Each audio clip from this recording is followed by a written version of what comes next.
welcome to the Unapologetically Jewish podcast. We have an incredible guest today. I'm so excited to dive into this conversation. I want you to welcome Uri Kurlianchik, who is talking to us right from the heart of it all. Uri, welcome to the show. I want to say this is your opportunity to shine. Let's hear what we got. What I want to start off with is give me a bit of a background. Where did you start from? Where did you come from? Where are you now? Okay, so I was born in Moscow in the Soviet Union in 1985. We moved to Israel in 1989 as soon as it became possible. Soon after the Soviet Union collapsed, I guess they couldn't survive without us. So I lived most of my life in Israel, in the military between 2003 and 2006. I took part in the Second Lebanon War, not combat role, in the rear with the gear, but it was something which was very frustrating for me. And at that point, my political thought really changed because I started feeling like we use these terms, right wing, left wing, but like we should treat people based on what they actually do, not how they describe themselves. And Right. this war, my biggest problem with it looked nonsensical to me. And I always defined myself as a moderate right wing. But as time progressed, I saw more and more like the country was behaving in a way which seemed to me irrational and insane. And not like immoral, just it made no sense. Like for every action, we did the opposite action. And I joined Zehut's party with Feiglin, and there I met people who came from the left, people who came from the right, people who called themselves liberals, people who called themselves conservatives, and like we were all together united. The idea is that something was wrong, and the answer was not in the past, the answer was in the future, like we should move in a different direction. Also, there was this general idea that something very bad is going to happen with Gaza. Like everyone felt it. People didn't know exactly what. Some would say, oh, they use chemical weapons, biological weapons. But like we had this deadly enemy right at our border.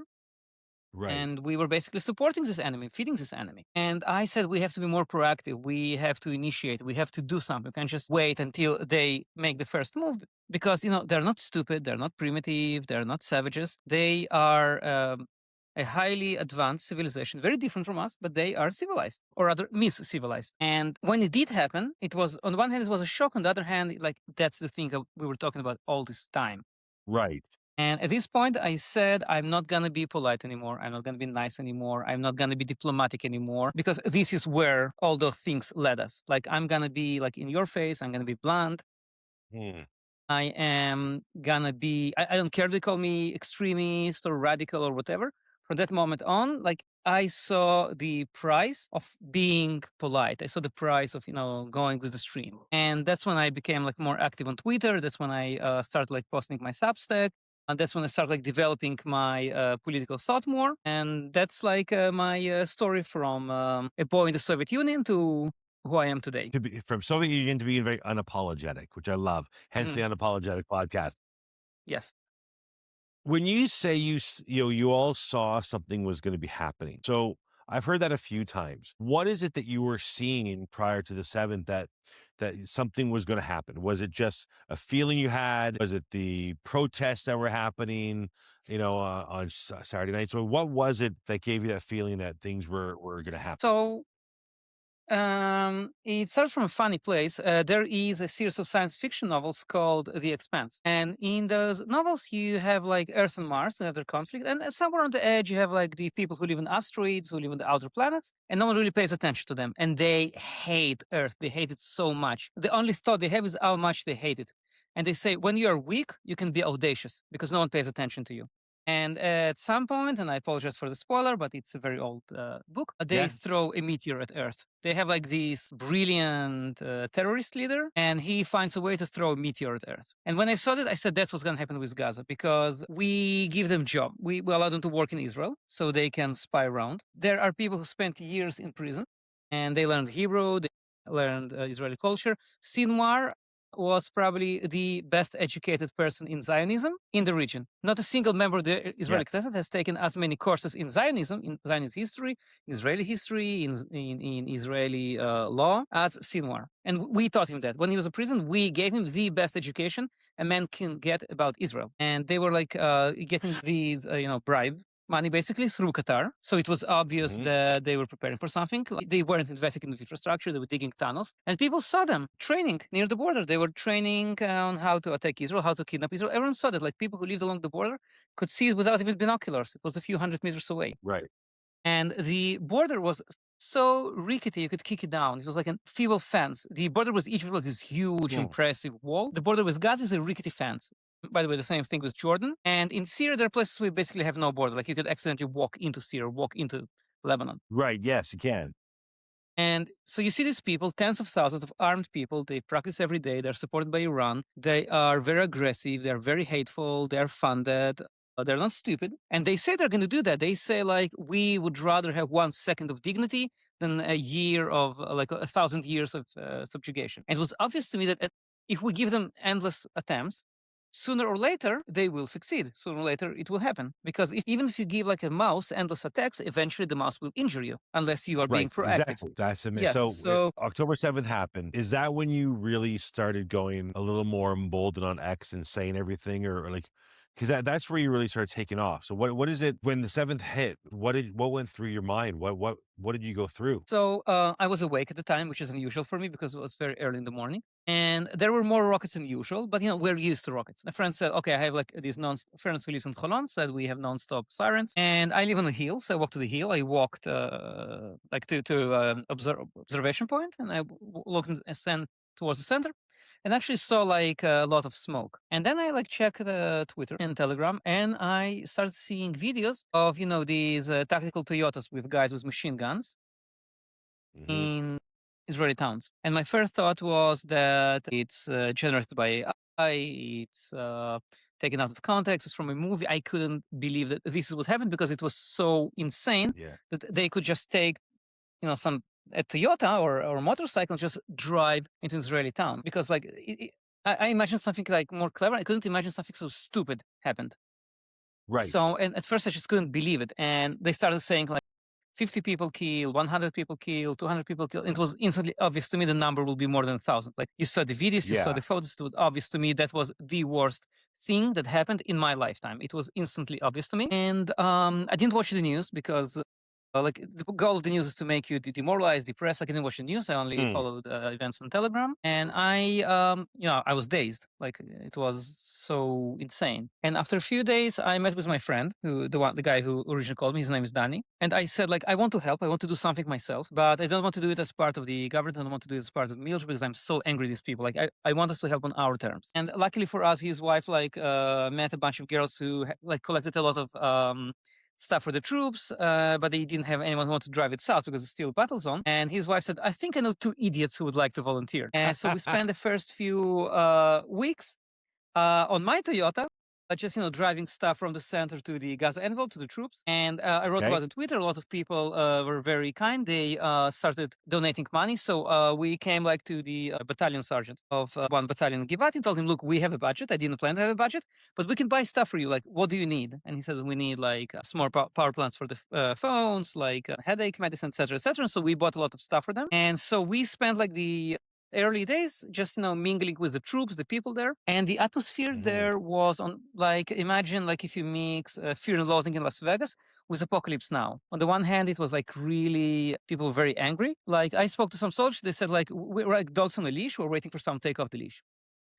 Right. But on the other hand, there was like people in the center were depressed. They were just glued to the screen. They were just being demoralized by the news. But people actually Mhm. physically there, they were uplifted. They said like, we're going to go there. We're going to do something. They were like very motivated. And I'm so happy, not just because it was useful like to other people, but even for myself that I wasn't like glued to the screen. I wasn't letting the media demoralize and depress me.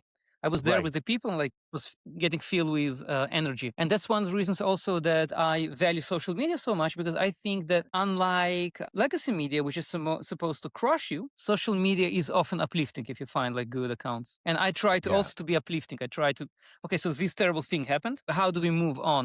How do we not wallow, but how we learn from it? How we maybe use it to our advantage? How we become stronger, not how we just become depressed and That's how demoralized.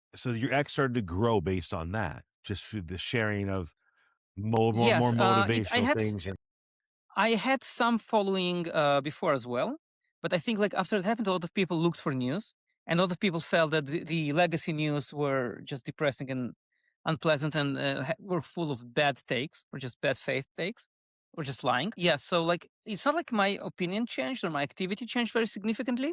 I just started doing more of it. But I think like more people, for them, that was the straw that broke the camel's back, and they just started moving Right. in droves to Twitter.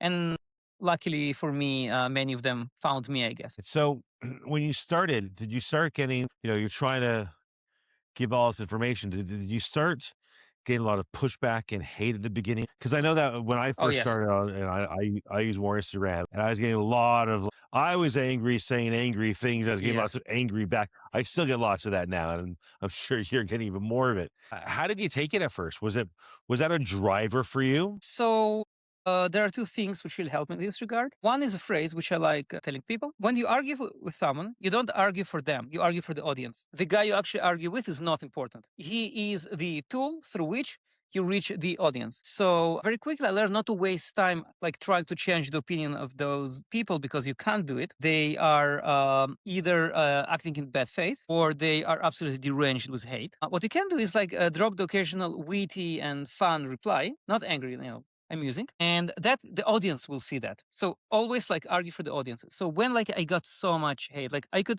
post a photo of a pretty flower I saw and get 80 replies like 6 million is not enough, Zionist freak, get into the oven. I could post a photo of like two kittens playing, and someone Yeah. would say, Zionist baby killer. So their replies were meaningless to me because they don't use words in good faith. They try to hurt me. Right. So why would I let them Yeah. do that? And like if someone whom I appreciate says, for example, you write poorly, that will hurt me because their opinion is important to me. But if some guy in Yemen who sits in a cave and uses two rocks to start fires tells me that your writing sucks, yeah, okay, like it's amazing you can walk and talk at the same time. Like why would I let your opinion have any influence whatsoever on me? Right. That's amazing. Because so many people, and I'm sure you've heard this before and seen it. So many people get so wound up in that, and they try to fight and Mhm. argue it, and it's just not worth it because you're literally talking to somebody who can't form a sentence. It's very Right? They can important to repeat. understand that, yes, if someone hates you, everything you do is wrong. You look wrong, you Yeah. sound wrong, your jokes are not funny. No matter what the hairstyle you have, they won't like it. No matter how you dress, you look ugly. If someone hates you, nothing you do is right, and you can't change it. If they hate you, that's it. Just accept it. And so many people try to influence those who hate them. Impossible. Never waste time on that. Right. Well, I tell my kids this for years. You can't fight crazy, right? And Yes, even harder, you can't fight stupid. exactly. So, It's like trying to argue with a pigeon. The pigeon just walks around, shits on the table, and feels it won. Like you can't. There's nothing you can do. oh, that's a great. I like that. Oh my God, I'm so using that again in the future. So you've grown over the years. You've got this going on. You had a huge following on X. You said something really important earlier. You're a settler. So now tell me where you Mhm. are. I'll be honest with you. As a Canadian, I can't stand that word. I really can't. You're living in Samaria. Like it's not. It's not a settler. You're going back to where we came from, right? Do you know So, what but Canada means? I used to. You probably know it better than I do. Canada means, The word Canada means settlement. Everyone is a settler. yeah, everybody came from somewhere, right? Like, Hmm. you know, I don't know, we have this land acknowledgement, before every political thing, there's a land acknowledgement. And my son pointed this out. He goes, Dad, all the indigenous tribes that they mentioned in the land acknowledgement actually weren't from here. They came from somewhere else and they conquered Yes. it from the other. It's like, they're not like, we're acknowledging the land that other people actually stole from other people. So it Yes. just becomes, and I look at it when they use that term, it's done to delegitimize everything. And that's the purpose Hmm. of using that destabilizing language.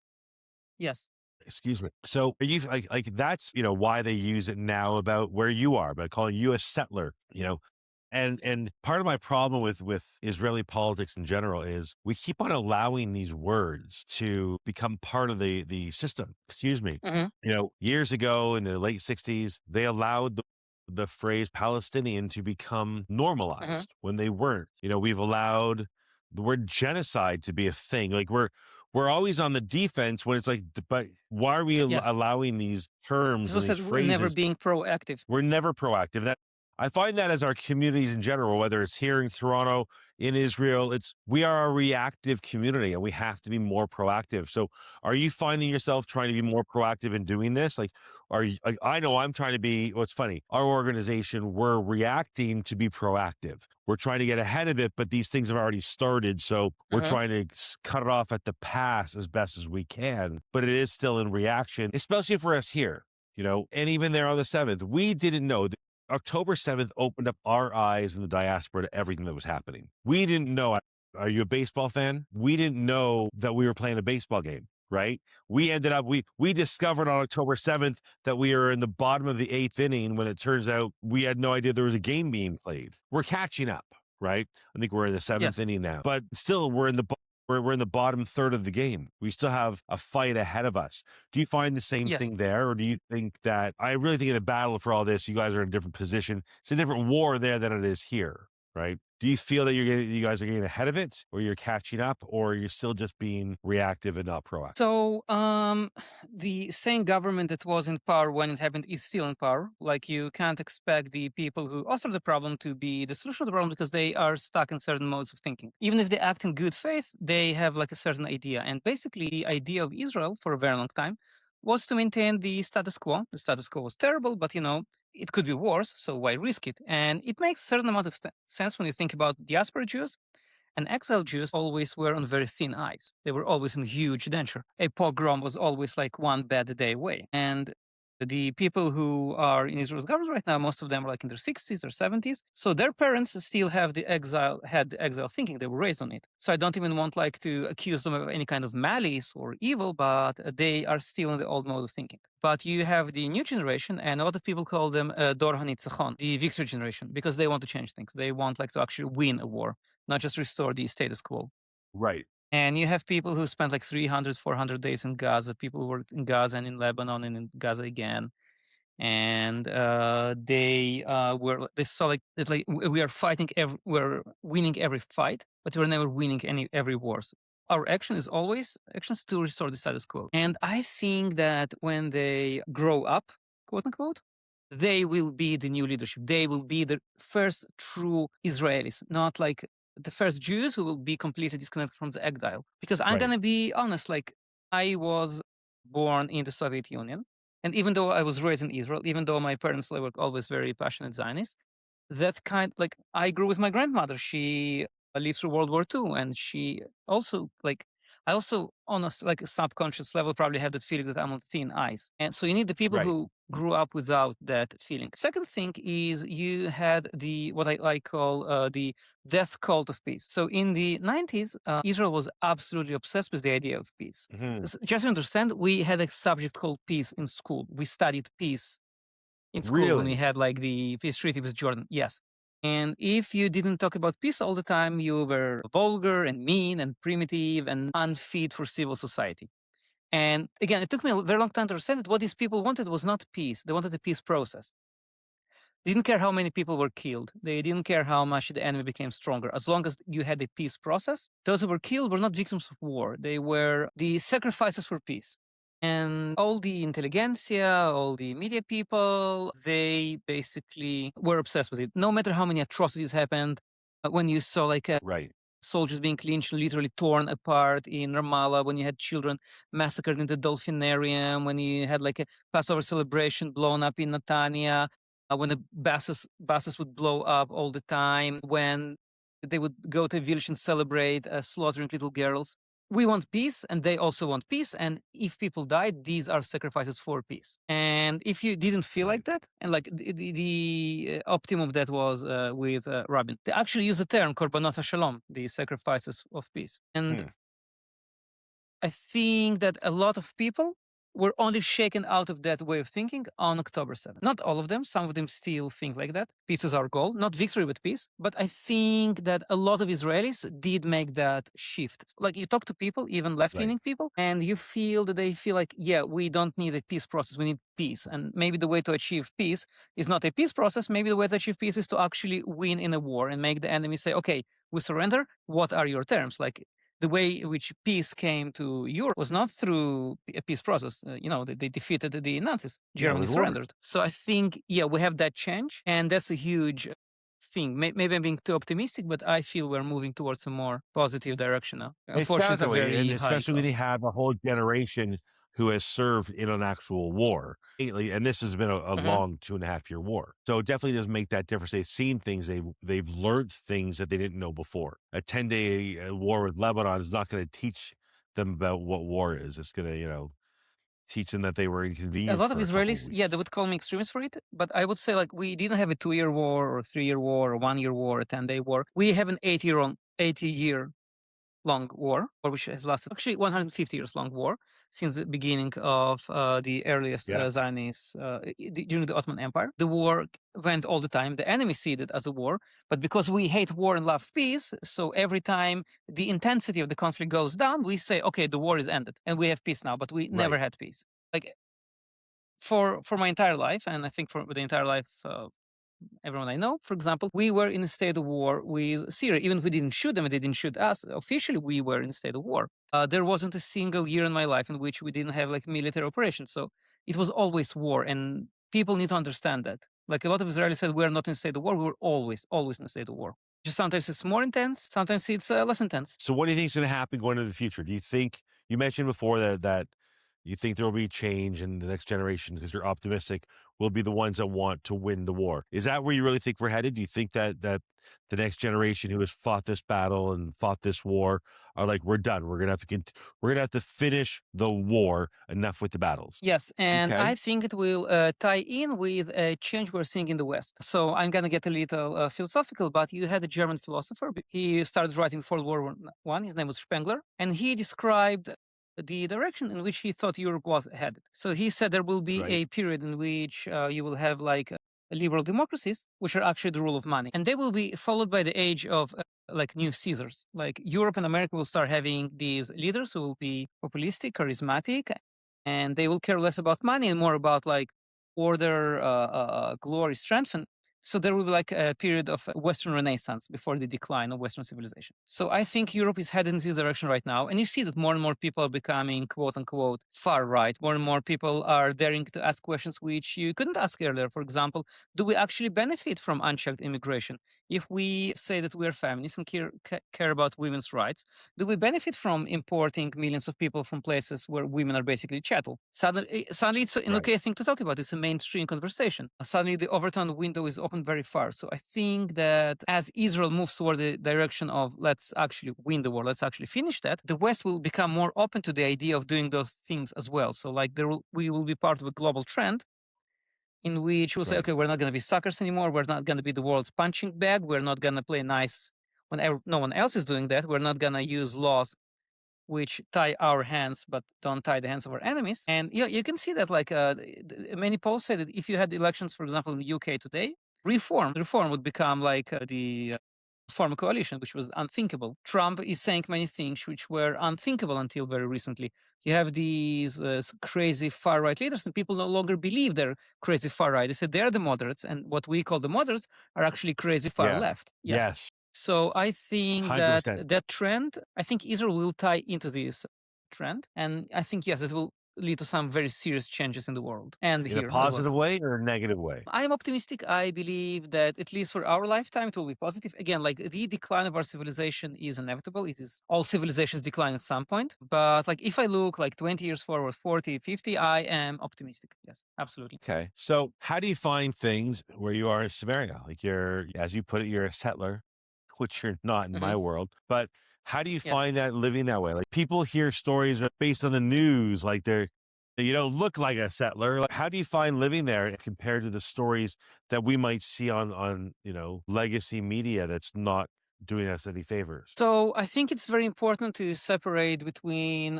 established settlements and outposts. Like the people who go deep into Arab territory, there's a few trailers there, and plant their flag. Like in the Wild West, how the West was won, and they have like a small Yeah. enclosure with a few sheep. They're very different when you have established settlements, which are just towns. Like I live in a town which has been around for a while. There is no real difference between that town and a town in the center. It's just a Jewish town. And before October 7, everything was being done by Arab workers. Most of the settlements were built by Palestinian workers. People would have like they would hire Arab cleaning ladies. They would go shopping in Arab towns. And as I drive through Samaria, I drive through many Arab villages, and all the Right. signs near the road are in Hebrew. Why? Not because they love Jews so much. Believe me, they don't. But because they make so much money from the Jews. They have garages, they have stores, they have restaurants, and you have like these right wing, racist Jews, who vote Ben Gvir. They are the ones who would stop in an Arab village to buy something or fix their car or go to a dentist. And on the other hand, you have like the progressive leftist Jews who are terrified of the idea of even approaching an Arab village. Oh my God. And Right. I had a funny story. So I had a guest from the UK, a Jewish girl. We were friends when we were like 4. She was former Israeli. And she was like giving me the spiel about, how racist, occupier, whatever. So I drove it in an Arab village and I told her, I'm really thirsty. Could you do me like, here's 20 shekels. Could you go and buy me a soda? And she's like, what? You're insane. Like, where it's dangerous. I said, why? There are people just like you and me. And she's like, that's not funny. I Right. said, I'm not laughing. Go buy me a Coke. And she got really nervous. And I said, like, so where are your principles in practice? Like, you see those people, just human beings walking around, and you're terrified of them. Maybe you're the one who is racist. So Right. yes, it's very paradoxical. But after October 7, it began to change. For example, you go to a store now, and you would see that most of the workers would be like Thai people, Chinese people, Indian people, people from Sri Lanka. People employ a lot less Arabs. And like in construction sites, you also see a lot more Chinese people. I confess I'm not great at telling apart those languages. I keep confusing them, but yeah, like East Asian people. And you see less and less Arab workers. You still see a lot of them, but it's becoming less prominent because people understand that when Okay. you buy in an Arab village, even if you buy from the nicest guy in the world, and he is nice, he's nice. I believe he just wants to make a living. He wants his family to have a dignified living, but maybe his brother is in Hamas. Maybe his uncle is in Hamas. Maybe next day Hamas will say, okay, do you want to help your warrior brothers? Because if you don't help your warrior brothers, maybe your store will burn down. Maybe your car Right. will explode Okay. if you don't help us. So when you give money to this guy, you give money to the enemy. And he can be an amazing guy. I'm not saying everyone is like militant, but if you give money to these villages, if you buy there, if you employ them, you give money to your enemy. You pay for the bullets that are later shot at you. And I think more and more people, still too few, but more and more people are starting to understand that. That's So that's like a huge. I change mean, which I that's definitely to observe. wrap your head around that. And so Yes. you see this change happening. You're optimistic about it. When you look from Israel and you look around the globe and you look, especially here in Canada, are you dismayed? Are you feeling like they're lost, or do we have the opportunity to fight back? So, Jew hate, I don't really love the term anti-Semitism, but it's something which comes and goes in waves throughout history, especially in the West. Basically, every time it reaches like a certain zenith, they do something that even they are horrified by.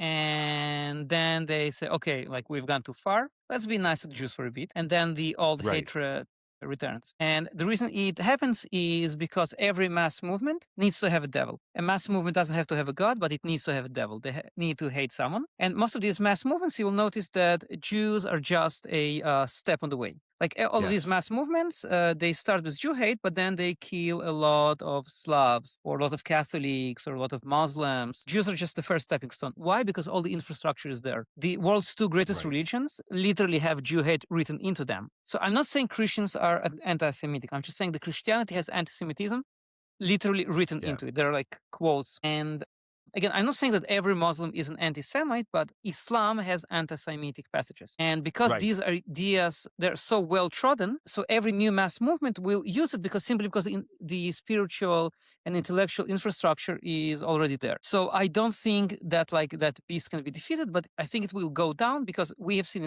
Zionists. They play their hand too soon. They like committed these atrocities. They They behaved did. in a very barbaric way, and they show the connection between Marxism and Islamism. They play their hand too soon. They didn't achieve everything they wanted. So a lot of moderate people are saying like, okay, so we have these pro-Palestinian riot. So someone just broke my window because of Gaza, and I live in Scotland. Like, why? What have I done to deserve it? And Right. these people, they don't have a strong voice. They're just normal people trying to live their life. And But there are many people definitely, just I want to see. live their life, and that's it. Yes. So definitely, I see that a lot of people are saying that Like, I don't have a strong opinion about Jews, but the people who professionally engage in Jew hate, they're very destructive. They're dangerous to me. They're causing harm. So, Yes. I think that will like increase over time, except in places where you have a lot of Muslims, because they will never change their position unless their leaders tell them to. And right now, the leaders have no reason to do that. No. Like, there is a very interesting paradox, actually. Amazing. So the more tolerant a society is, the less anti-Semitism it has, the more dangerous it is to Jews. So you can have a place where most people hold anti-Semitic opinions, and it's perfectly safe for Jews. Or you have a place where very few people have anti-Semitic opinions, and it becomes very dangerous for Jews. Why? Because very tolerant societies let in very intolerant people. They're tolerant of Yes. Islamis. They're tolerant of like people from North Africa, from Afghanistan, from and the Middle East. So their tolerance becomes a danger to Jews. Meanwhile, when you have places like Poland, places like Hungary, places where a lot of people actually hold anti-Semitic opinions, but they don't let in people from Right. Yeah. places Yeah. where Yeah. people are actually violent. But yes, they will tell something mean to you. They will be a little rude, but they won't stab you.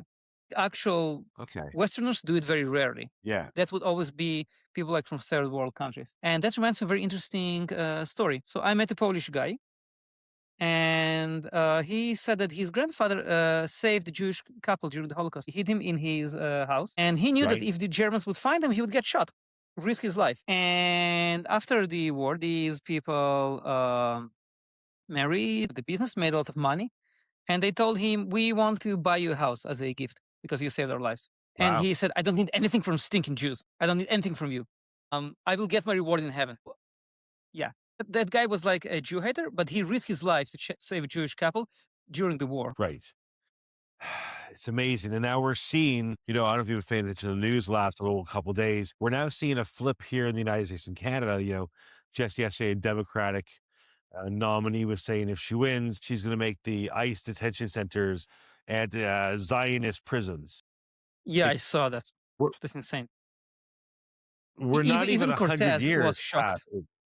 What's that? Even I don't have to pronounce her name. Ocasio Cortez, the Democratic congresswoman from the squad. Even she was shocked, and she's like very far left. It's mind blowing, but that's where the world's at, to be so open about it. Yes. How do you see us combating that? I know what I'm doing here in Canada. How do you see? Because this is a global phenomenon. We know that it's the Islamists who have put this into the world. How do we combat it? I know that we're loud, we're unapologetic. We get in people's faces, but you and me and people who do what we do, we're few and far between. Right? Yes. We're a minority in this fight where we say things with no repercussion and no fear of repercussion. What do you see globally happening? How do we fight this? So the first thing you said is the most important thing, and that's why I love the name of your channel so much. Stop being apologetic. Be unapologetic. And that also applies to Western culture in general. Like people, for example, just for colonialism. Why? Because you brought civilization to these people. They apologize for things that happened 1,000 years. They apologize for slavery. Why? Other people didn't have slavery. So first of all, yes, stop being apologetic. Stop apologizing, because if you apologize, it means that you agree with the other side. So that's the Right. first thing. People should stop being apologetic because that empowers the other side. Now, a few more things. I think it will be very helpful if we adopted a more emotional and graphic language, because right now a lot of Jewish advocacy groups, they behave as if they're using this rational language as if they're having a debate or having a lecture, and it doesn't really appeal to people's sympathy. People usually respond with emotion, and mass movements are usually their mere energy comes from frustration. You need to appeal to frustrated people. So Right. you want to have language which will be more emotional, more graphic. Tell them you're frustrated. Your frustration can be solved if you do a 1, 2, 3, 4, 5. And I'll give like a very unpleasant example, but the image of Irena Zarutska, the girl who was stabbed on a train in the United States, that I think Yeah. radicalized more people than any amount of articles about legal reforms in the United States. It had more effect than 1,000 essays. The thought of that girl like flinching after the guy stabbed her had a huge impact. Right. So we need to adopt that kind of language. Second, you understand that mass movements, they're not spontaneous. They're like little armies. The Yeah. mob actually has a hierarchy and has a leadership. So for example, in the case of the leftist mobs, you have the academia, the media, and the Hollywood who lead these people, and their troops are young, frustrated people. They hate themselves. They don't see how they can benefit from society. They don't think they can achieve anything themselves. So they take Jew hate as an identity. But the ones who are manipulating them, the ones who are controlling them, again, the academia, media, Hollywood, they're not like that. They're just frustrated. They're rich. They live well. They use these idiots for their own benefit, like General uses his soldiers. So we need to make these people start paying a personal price for leading the mob. They're not Right. like you can't scare a fanatic. You can't scare a jihadist in London. You can't scare like a Marxist revolutionary. The reason they join the mass movement is because they want to dissolve their individuality. They want to become part of a mob. They are fearless, but the guys leading them are not. They need to lose income. They need to be shamed. They need to start having unlike their mindless followers, they need to start actually having some consequences for what they do, for the way they control this mob. These people, they're not misguided. They're cynical. They're evil. They should lose Yes, they something. are. The So, third point is we should start forging yeah. ties with new mass movements in the West who hate the enemies of Western civilization. We should ally ourselves very clearly with those who battle against Islamism and Marxism. We should stop being so insular. We should stop like saying, oh, we're Jews, we have only our own problems. We are part of a global conflict. We are part of a global war. And we should very clearly take a side in this global war. We should support these new mass movements in the West who are against Islamism and Marxism. We should make them understand that their enemies are not the Jews. Jews are not their enemies. Jews can be very good friends. Their enemies are ideologies who include some Jewish members, but also include members from other nationalities. Like they always Right. tell me, oh, you have these Jews who want to bring Islamists to France. I say, you're absolutely correct. But you also have a lot of Christians who want to do the same. You have a lot of black people who want to do the same. And I don't say, I hate Catholics because they're flooding France with refugees. I hate this ideology.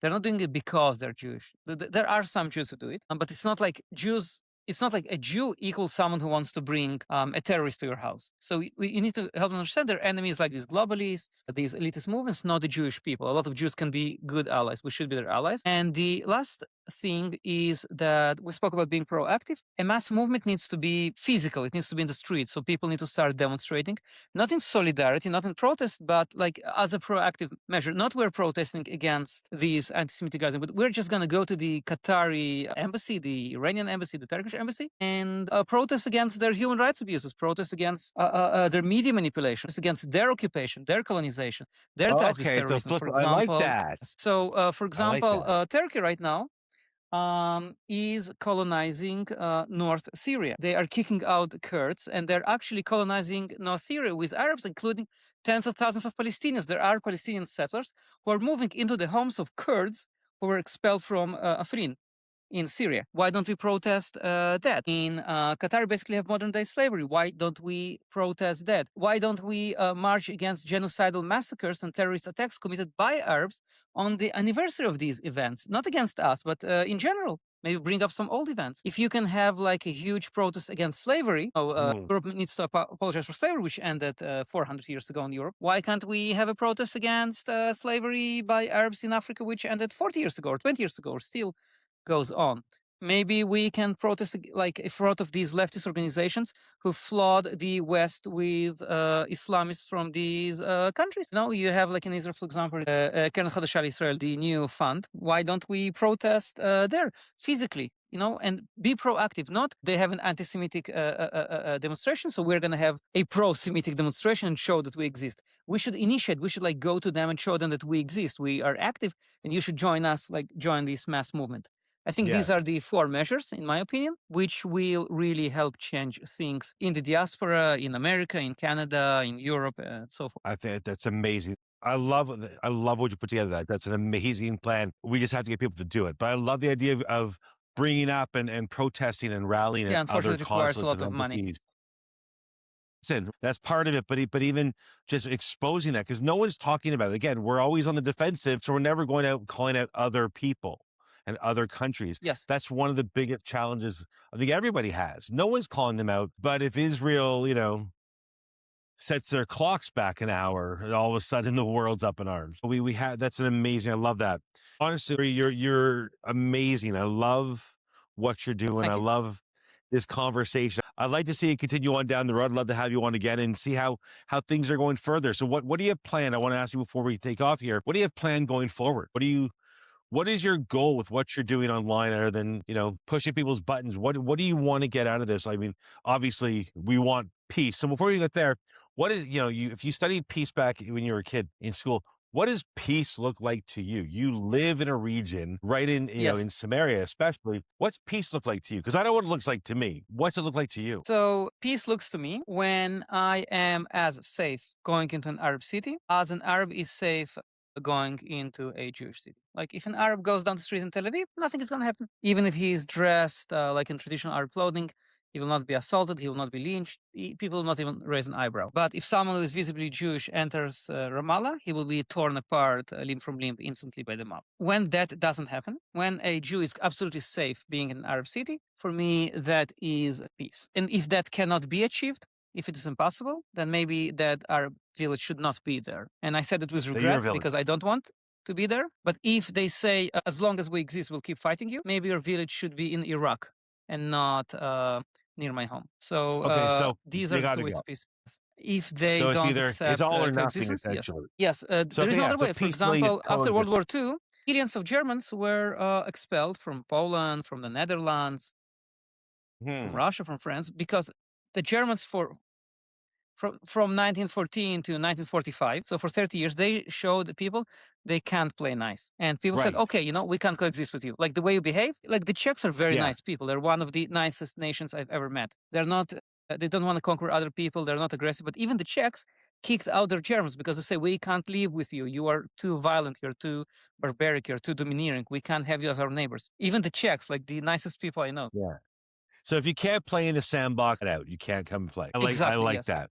That's actual I like peace. that. Not a piece of paper when I'm safe. I don't mind you being safe, but I demand that I'm safe. Right. Okay. And then where do we go moving forward? What are your next steps? What are you doing moving forward? Kelly, what are you doing to drive these numbers and these great ideas? What are you doing to help get that out there? I mean, you've got a platform, you've got a voice, you've got a face, you've got everything going. What are you doing to help push this forward? So first of all, you see me. I post regularly. I answer people. Like a lot of people just post, but they don't answer people because their goal is to make money online, and because you don't make money from replies, so why bother replying? I reply people. I argue with people. People send me a lot of direct messages, and I try to answer them. And even if like someone from Hezbollah sends me a good faith message, like he really wants to talk to me, I will talk to them. I don't say we're enemies. Let's not talk. I talk to everyone. I reply people, and I think the next stage I want to write a book that will be like an instruction manual how to do things differently, like a book of let's call it revolutionary theory. Okay. Because the left has these books and they're very good. Like when you read Lenin or Nietzsche or Gramsci, they have excellent theory. And then people apply that theory. And we don't have the theory. We are purely reactionary. We have no theory whatsoever. We're brilliant tactically. We have these amazing Yes. operations. We rescued 100 people from Africa on a plane and brought them to Israel. We made the pagers blow up. We destroyed the entire Iranian leadership in one night. We are doing all these absolutely brilliant operations, but we have no theory. We only have tactical things. So I want to invest time into developing theory, which people could then use in their movements, in their politics, in their online activity. So that's something which I plan to Amazing. invest my energy in the near future. And hopefully people will find it I interesting. hope that future is nearer than farther because that's an amazing. It's needed. Like you said, tactical wise, we're amazing. It's what do we do in theory, right? We have to change that.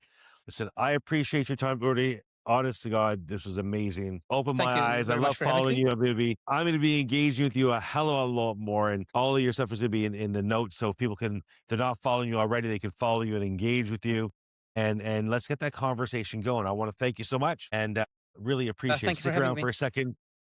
All right. Uri Kurlianchik, this is Matthew Tobe, Unapologetically Jewish. Thank you so much, and I will see you.